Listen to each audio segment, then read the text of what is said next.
Alright, so we can salute. Hello everybody and welcome to another episode. Somebody left in the comments yesterday that I should be saluting probably on this chart instead of waving. And as long as I remember, I think that's a good idea. We'll do that, but as long as I remember, you know what I'm like, I might forget. But still, hello everyone, we're in the Black Citadel. This is an area of the Black Citadel I haven't shown you yet, with lots of talkative NPCs around.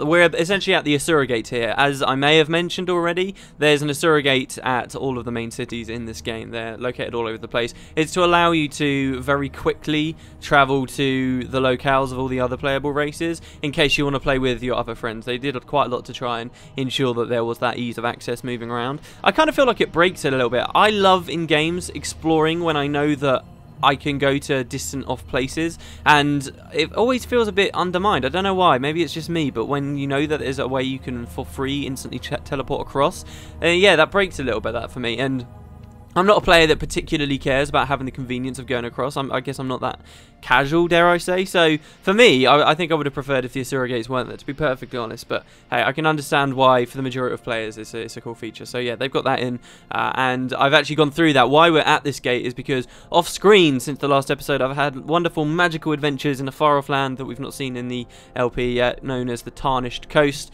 where I got to level 6. It was just a couple of levels that I went up. You can see here my armor's actually broken. That's because there was this ridiculous area where, well, I guess I'll talk about when we actually get there eventually. But there was this crazy area that was ridiculously difficult, and I had to keep going back and grinding it for a skill challenge. So yeah, this character's died too, but again, not on screen, so I'm still kind of holding out on that. We did, however, unlock our first utility skill, and I wanted to talk a little bit this episode about what it means to be a warrior. We looked a little bit as a ranger, and it's kind of obvious what rangers get as their unique thing. They have their pets, and a lot of their specific abilities revolve around those pets. But someone did ask me a couple of episodes ago how combat just works in Guild Wars 2. How does combat work? And that's a pretty big topic. I feel like you get a lot of it just from watching this. Most people probably already know that, so I won't go too in depth. But essentially, I was asked about the bars that move up across the screen. You will have seen this bar here. This is adrenaline, and I should explain. As a warrior, while you're fighting, as you participate in combat, you gain adrenaline. As your adrenaline increases, you can equip certain traits later on that will increase your power, for example, as you get more adrenaline and so forth. In the original implementation of the adrenaline system, it meant that as you had higher adrenaline, you always did more damage, and there was supposed to be a bit of a decision you had to make whether you wanted to spend your adrenaline on a specific skill. This skill here for me is Flurry, or whether you wanted to save it up. In the end, it's been refined slightly, and now it's mostly affected through traits. As far as I'm aware anyway, I haven't really done much late game warrior stuff.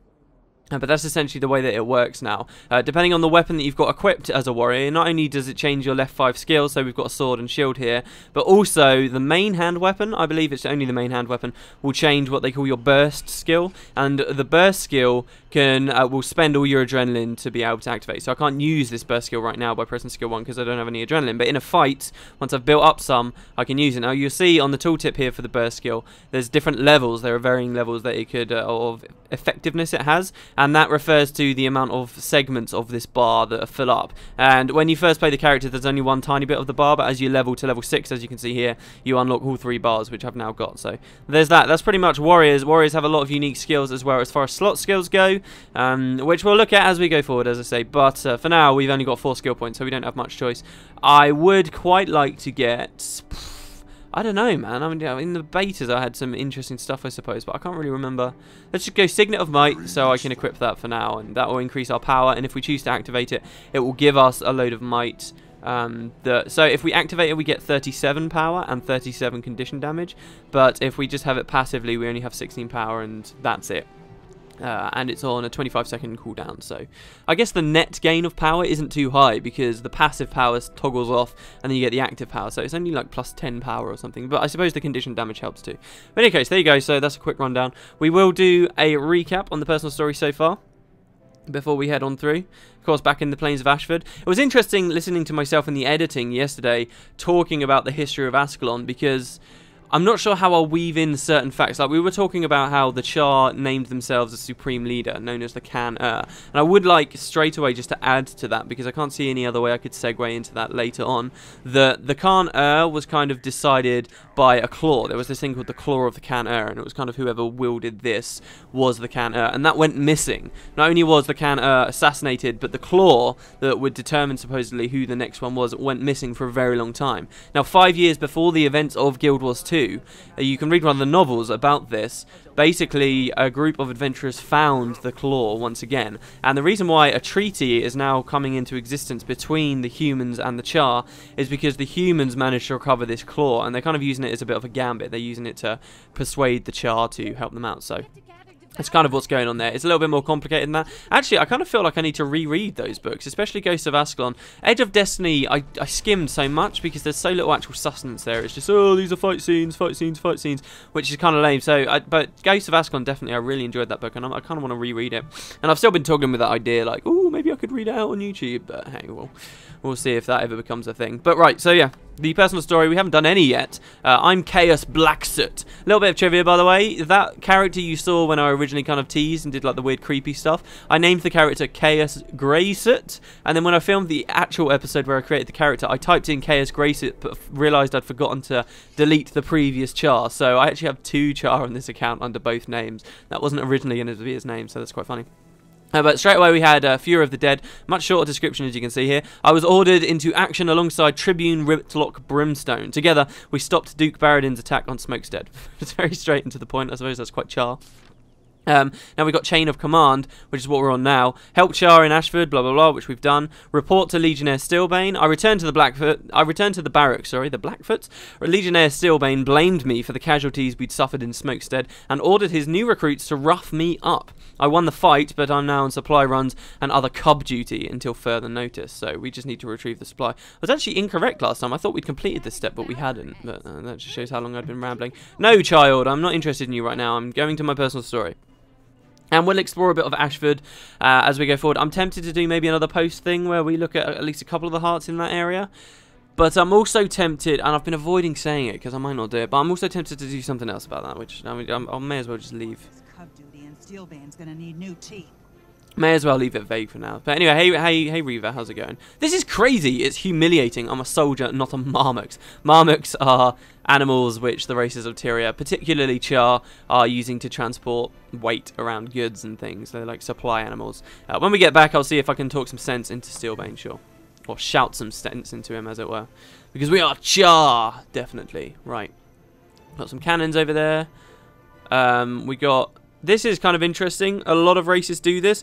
If for whatever reason the game bugs out and the animations don't properly load, this is kind of the default stance for characters. It was the same in Guild Wars 1, but there weren't so many like rampant bugs all over the place, not towards the end of the game anyway. And you could see it in a couple of particular scenarios where it was quite funny, because usually when you saw this in Guild Wars 1, the character also had no armor on, and you'd have this really weird looking kind of naked model of, because there were only humans in the game, of the humans just like stood in certain positions. I mean playable as humans, which is kind of weird. But yeah, so we got the same kind of thing happening here. I've seen it many times in events.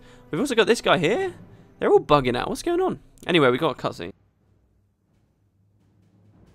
The rest of your warband defected voluntarily. Don't be stubborn. Why fight for blood when you can cook for Flame Legion? Females have it easy with us. You want me to desert and join you so you can demote me to fry cook? Please! I've killed 100 males twice your size. Fall in line or fall on a blade. I don't care which. No luck trolling for recruits at the pig farm? You Flame Legion stiffs must be desperate. I came here for supplies. But this is a lot more fun. If it's fun you want, recruits! Let's send Blood Legion a message. Bury these idiots and destroy those supplies while you're at it. Alright, so this is our first personal story encounter with the Flame Legion. The Flame Legion, once again, being the fourth, sorry, I almost said fifth, the fourth Charr Legion, the one that we cannot play. For good reason. One thing I'll just explain straight away, he talks about that woman being a cook. Years past, the Flame Legion, they didn't rise to complete control, as they might have if they had proven that they had the true Canner with them.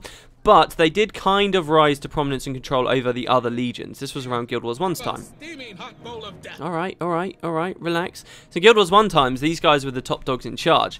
And one main thing they did that the Charr don't really like them for these days is they're very sexist. They didn't like the idea of women being on the battlefield, and they were kind of, it was textbook sexism that you kind of see in real life society that existed years and years ago. Very similar to that. So here you can see the same things going on.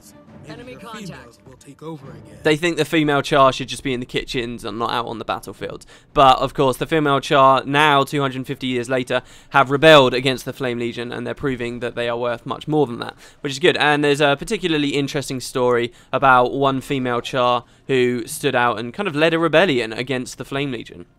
That's one big reason why the 3 core legions don't like the Flame Legion. But the other time is, the main reason is, while these guys were in charge, they... Very well. You Have my attention. Alright, okay, Flame Legion recruiter Prathor, do you want to fight us? They kind of convinced the other Charr that the only way they could beat the humans, and in a way they were right in this, the only way they could beat the humans who were getting aid from their gods, as I mentioned before, for they were filled with magic. The only way that the Charr could beat them would be to match them and play them at their own game. So they kind of taught the Charr that they needed gods of their own, and the Flame Legion sought out magical stuff, and in a lot of occasions put the Charr into misguided worship of powerful entities that ended up Best quartermaster in the legions. Whatever you needed, he had it. never really caring for the Charr in the first place. And maybe that's a bit of a crappy way of explaining it.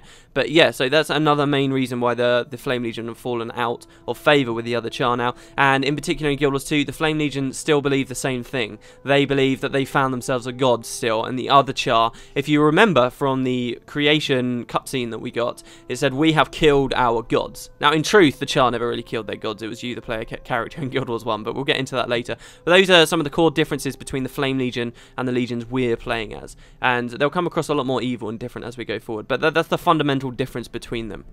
The Flame Legion, essentially, aside from being evil bastards, believe that the Charr need to rely on gods and magic, which hasn't seen the Charr too well in the past, even though in some ways it did, but we'll get into that later. So we got this woman here. My whole war band deserted for the promise of power. Never thought I'd see something like that. I have nothing left but my life. If you'll have me in your ranks, it's yours. We need soldiers, and you can clearly handle yourself in a scrap. Welcome to the warband. Just be warned, my legionnaire is going to drown us for losing those supplies. I hope you can swim. Don't worry. I can hold my breath for a long time. I'll take punishment over death, or being a gladium. Lead on. Of course, a gladium being someone that doesn't have a warband. So, there we go. This is the actual completion of the story step. We get to choose from gauntlets. This is pretty cool. Heavy armor. It's weird for me playing heavy armor because since the game went live, I haven't played a heavy armor class, so this should be cool. We'll go with vitality there. Finished with that. And equip those things off screen, I suppose. Now, as Ash Legion, I had also had a quest nearby here. It was, in fact, just up this cliff here, through here.